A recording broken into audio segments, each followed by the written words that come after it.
Hello friends, welcome back our channel. आप सभी का आपके अपने चैनल पर स्वागत है और आज हम पढ़ने वाले हैं फंक्शनल डिपेंडेंसी। फंक्शनल डिपेंडेंसी जो है वो डेटाबेस मैनेजमेंट सिस्टम का पार्ट है और काफ़ी इंपॉर्टेंट है। और यहाँ से हम साथ के साथ ये भी देखेंगे कि कैसे कैसे आपको एग्जाम में क्वेश्चन देखे जाते हैं, यानी कि इसमें से कैसे कैसे क्वेश्चन आएंगे। तो सारी चीज़ों को डिटेल में समझेंगे कि क्या होता है, कैसे क्वेश्चन आते हैं और किस तरीके से आप इन क्वेश्चंस को सॉल्व करेंगे। बिल्कुल आसान भाषा में पढ़ने वाले हैं ताकि आपको स्टेप बाय स्टेप सारी चीज़ें समझ में आ सकें। ठीक है, समझ में आने के बाद फिर आप एक बार खुद से प्रैक्टिस करोगे तो आपको बहुत आसान लगेगा ये टॉपिक। ठीक है, क्योंकि ये काफ़ी इंपॉर्टेंट टॉपिक है। फिर इसके बाद हम नॉर्मलाइजेशन पढ़ते हैं डीबीएमएस में। वो मुझे बताने की जरूरत नहीं है कि नॉर्मलाइजेशन कितना इंपॉर्टेंट टॉपिक है डीबीएमएस के अंदर। ठीक है, तो देखो फंक्शनल डिपेंडेंसी क्या होती है। सबसे पहले आपको ये समझना है कि फंक्शनल डिपेंडेंसी क्या है, फिर हम देखेंगे कि फंक्शनल डिपेंडेंसी किस तरीके से होल्ड करती है, क्या क्या रूल्स होते हैं कि भाई कौन कौन सा रूल फॉलो करना चाहिए, रूल फॉलो करेगा तो ये होल्ड करेगी, अदरवाइज नहीं करेगी। तो इन सारी चीज़ों को समझेंगे बिल्कुल ही आराम आराम से। ठीक है, ताकि आपको एक एक चीज़ समझ में आ सके। तो फंक्शनल डिपेंडेंसी क्या है? एक रिलेशन है किसके बीच में? दो एट्रीब्यूट के बीच में। मतलब एक रिलेशन जो एग्जिस्ट करता है किसके बीच में? दो एट्रीब्यूट के बीच में। सपोज ए एरो बी, तो ये एरो फंक्शन डिपेंडेंसी बता रही है। अब देखो ये एरो से इधर वाला पार्ट आपका क्या हो जाएगा? लेफ्ट। एरो से इधर वाला पार्ट क्या हो जाएगा? राइट। तो क्वेश्चन आ जाता है फंक्शन डिपेंडेंसी में लेफ्ट पार्ट को क्या कहते हैं? तो लेफ्ट पार्ट को क्या कहेंगे? डिटरमिनेंट सेट कहा जाता है। जैसे सपोज ए जो है वो आपका यहाँ पे क्या हो गया? डिटरमिनेंट सेट हो गया। कौन सा सेट हो गया? डिटरमिनेंट। ठीक है, और जो राइट साइड वाला है बी, ये आपका क्या हो जाएगा? डिपेंडेंट। क्या हो जाएगा? डिपेंडेंट सेट हो जाएगा। तो लॉजिकली अगर देखा जाए तो B is functionally dependent on A। तो क्या हो जाएगा? B is functionally dependent on A। B जो है वो फंक्शनली क्या कर रहा है? डिपेंड कर रहा है। तो आई होप आपको इतना समझ में आ गया होगा कि फंक्शन डिपेंडेंसी एक ऐसा रिलेशन है जो दो एट्रीब्यूट के बीच में एग्जिस्ट करता है। अब दो एट्रीब्यूट का मैंने बताया कि लेफ्ट और राइट का क्या फंडा है। लेफ्ट जो है वो डिटरमिनेंट होता है और जो राइट साइड वाला है वो क्या हो जाएगा? डिपेंडेंट सेट हो जाएगा। आई होप आपको इतना अच्छे से समझ में आ गया होगा। ऐसे क्वेश्चन आते हैं एग्जाम में कि लेफ्ट पार्ट को, राइट पार्ट को, एरो है ना, इन सारी चीजों के बारे में पूछा जाता है। तो मतलब हमने डेफिनेशन भी पढ़ी, लेकिन किस तरीके से पढ़ी? जो आपके एग्जाम में जिस तरीके से क्वेश्चन आते हैं उस भाषा में पढ़ी है। ठीक है, इसके बाद इस तरीके का भारी भरकम क्वेश्चन आपको एग्जाम में देखने को मिल जाएगा। थोड़ी सी लाइट की प्रॉब्लम हो रही है एक्चुअल में, अभी प्रॉपर यहाँ पे सेटअप नहीं हुआ है। अभी थोड़ी देर पहले लाइट भी चली गई थी तो फिर से मुझे पूरे क्वेश्चन फिर से लिखने पड़े। ठीक है, तो 2-4 दिन मैनेज कर लो, फिर ये सारी लाइट वाइट की प्रॉब्लम खत्म हो जाएंगी। तो क्वेश्चन है फंक्शन डिपेंडेंसी होल्ड करती है या नहीं। तो ये है हमारे पास A B C D E और ये सारी वैल्यूज हैं। आपको बताना है ये होल्ड करेगा या नहीं करेगा, होल्ड करेगा कि नहीं करेगा। अब होल्ड करने से पहले हम कुछ चीजें देखने वाले हैं, कुछ चीजें यानी कि कुछ रूल्स देखने वाले हैं। रूल्स जैसे कि चाहे कॉपी में लिख सकते हो साथ ही साथ रूल्स, जैसे ए और बी। ठीक है, यहाँ पे आप कुछ भी ले सकते हो, एक्स वाई ले सकते हो, है ना, और जो आपको लगे, जो आपके लिए कंफर्टेबल हो। एक्स वाई आप बचपन से मानते हो, ए बी हम मान लेते हैं, तो वही है ये। ठीक है, तो ए बी मैं यहाँ पे ले रही हूँ, तो इसका मतलब क्या है कि इफ सेम वैल्यू ऑफ ए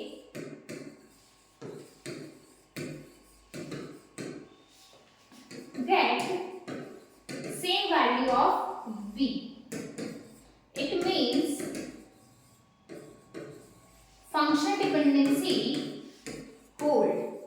अब इसका क्या मतलब है कि भाई a की वैल्यू सपोज 1 है और a की वैल्यू जो है वो 1 है, मतलब ये a है और ये क्या है b। तो यहाँ पे b की वैल्यू भी सेम है और a की वैल्यू भी सेम है। समझ में आया? समझ में आया? तो अगर a की सेम वैल्यू पे है, अगर सेम वैल्यू ऑफ a की सेम वैल्यू पे अगर आपको b की सेम वैल्यू मिलती है, इसका मतलब है कि फंक्शन डिपेंडेंसी क्या करेगी? होल्ड करेगी। क्या करेगी? जोर से बोलो, होल्ड करेगी। जोर से बोलो,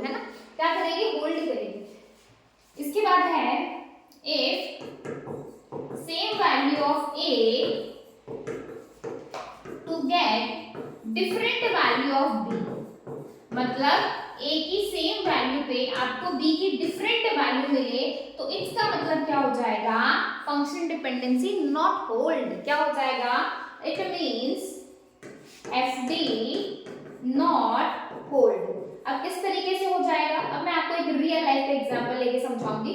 देखो ए की यहाँ पे वैल्यू है 1 और ए की यहाँ पे वैल्यू है 2, तो आप बताओ मुझे क्या ये आपका फंक्शन डिपेंडेंसी होल्ड करेगा? क्या यहाँ पे आपका फंक्शन डिपेंडेंसी होल्ड करेगा? नो। जब आपको ए की वैल्यू पे आपको सेम वैल्यू मिलेगी बी की, तभी आपका होल्ड करेगा। अब एग्जांपल के तौर पे मैं आपको समझा देती हूँ। रियल लाइफ का एग्जांपल लेते हैं। रियल लाइफ का एग्जांपल क्या हो जाएगा, अब रियल लाइफ का क्या एग्जांपल हो जाएगा, भाई आप सभी ने कॉलेज किया है, 11th किया है, 12th किया है, 10th किया है, फिर ग्रेजुएशन किया, फिर पोस्ट ग्रेजुएशन किया है ना? तो आप मुझे एक बात बताओ कि भाई जैसे आपकी क्लास में अलग अलग बच्चे हैं 60, है ना, 50 मान लो, 60 मान लो, 70 मान लो, 80 मान लो, जितने आपकी क्लास में बच्चे रहेंगे उतने। सपोज मैंने ले लिया 60 एक स्टैंडर्ड रहता है, ठीक है, 60 स्टूडेंट्स हैं। अब 60 स्टूडेंट्स ने सपोज 1 से लेके 60 तक, अब उनका कोर्स क्या था,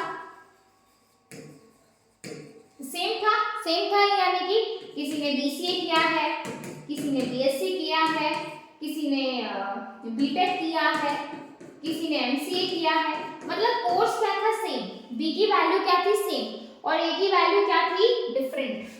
ये ए है जो अलग अलग बच्चे हैं, ये जो कोर्स है ये क्या हो जाएगा आपका बी, ठीक है भाई।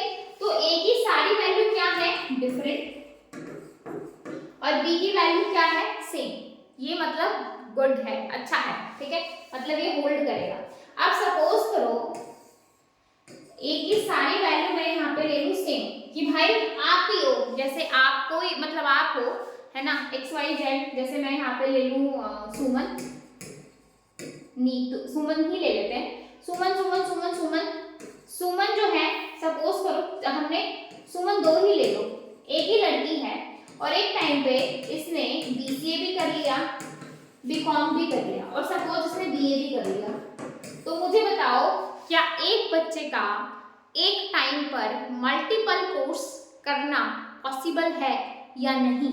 यानी कि इधर वाली ए की वैल्यू सेम थी, यानी कि ए की वैल्यू सुमन की थी। अब मैं बोलूं सुमन ने भाई जो है 2000 जो है 19 में एडमिशन लिया था, 3 साल की ग्रेजुएशन, 2019 में उसने जो है मतलब एडमिशन लेने के बाद 2000 जो है 3 साल लगा लो 22 में उसने जो है बीसीए हो गया, बीकॉम हो गया, बीए हो गया।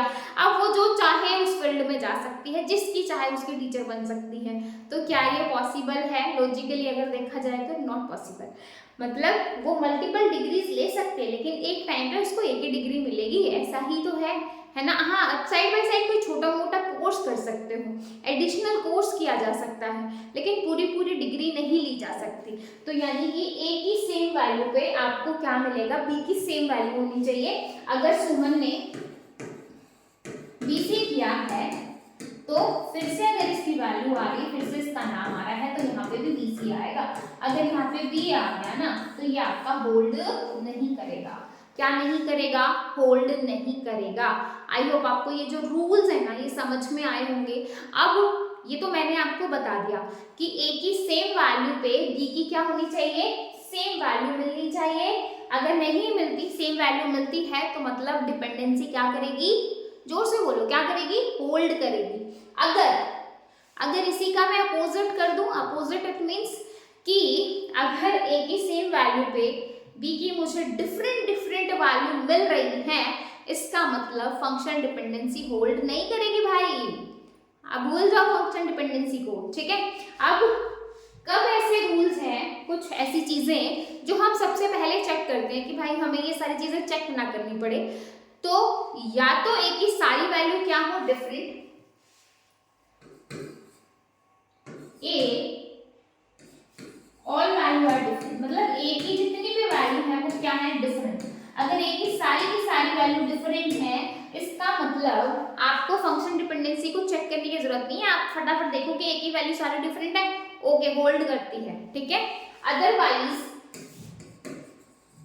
अदरवाइज क्या हो, बी की वैल्यू, बी की सारी वैल्यू क्या हो, ऑल वैल्यू आर सेम। दो ही केस हो सकते हैं, केस 1 में ए की वैल्यू डिफरेंट हो, केस 2 में बी की वैल्यू क्या हो, पी की वैल्यू क्या हो भाई, सेम, क्या हो, सेम। ठीक है, ओके। अब आ जाओ क्वेश्चन के ऊपर। आई होप आपको रूल्स अच्छे से समझ में आ गए होंगे। रूल्स अगर समझ में आ गए हैं तो भाई हम ये क्वेश्चंस बहुत ही अच्छे तरीके से कर लेंगे। देखो, अब दो क्वेश्चन मैं आपको करके दिखा देती हूँ, बाकी के दो क्वेश्चन आप मुझे करके बताना और बताना कि होल्ड करता है कि नहीं करता। सपोज ये ए है और ये आपका क्या है, बी। अब बी है तो बीसी को एक साथ कर दीजिए, बीसी को एक साथ करूंगी तो ए की वैल्यू चेक करो। मैंने क्या बोला था कि भाई हमें कुछ करने की जरूरत नहीं है। अगर मैं सबसे पहले मैं क्या करूंगी, क्या ए की सारी वैल्यू डिफरेंट है, ए की सारी वैल्यू क्या है, ए 2 ए। तो भाई डिफरेंट तो नहीं है, मतलब हमें आगे काम करने की क्या है, जरूरत। उसके बाद बीसी देखो, बीसी की सारी वैल्यू क्या होनी चाहिए, सेम। रूल 2 ये कहता है, बीसी की 2 3 a3 2 3 a3।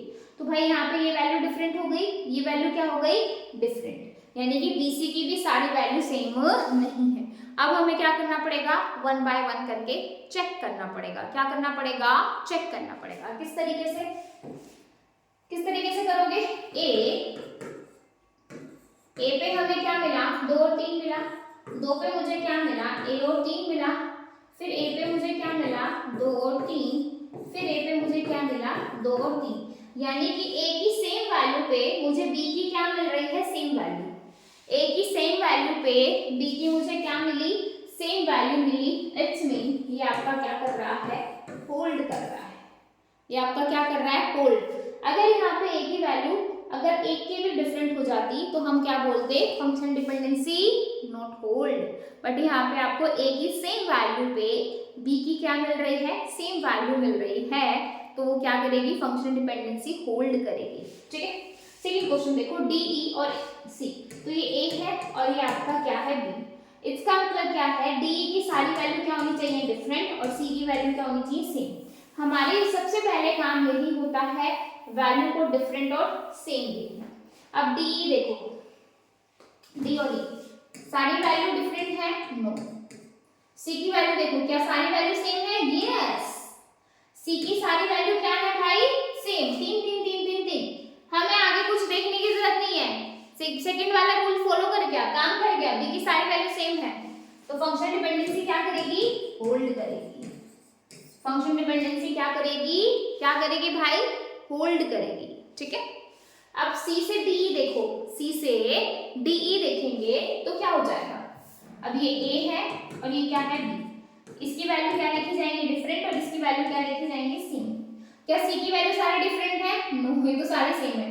क्या डी की सारी वैल्यू सेम है, नो। तो यहाँ पे देखो, 3 पे मुझे क्या मिला, 3 और 5, 3 पे मुझे क्या मिला, 3 और 5, यहाँ पे 3 पे मुझे क्या मिला, 4 और 5, और यहाँ पे 3 पे मुझे क्या मिला, 5 और 6।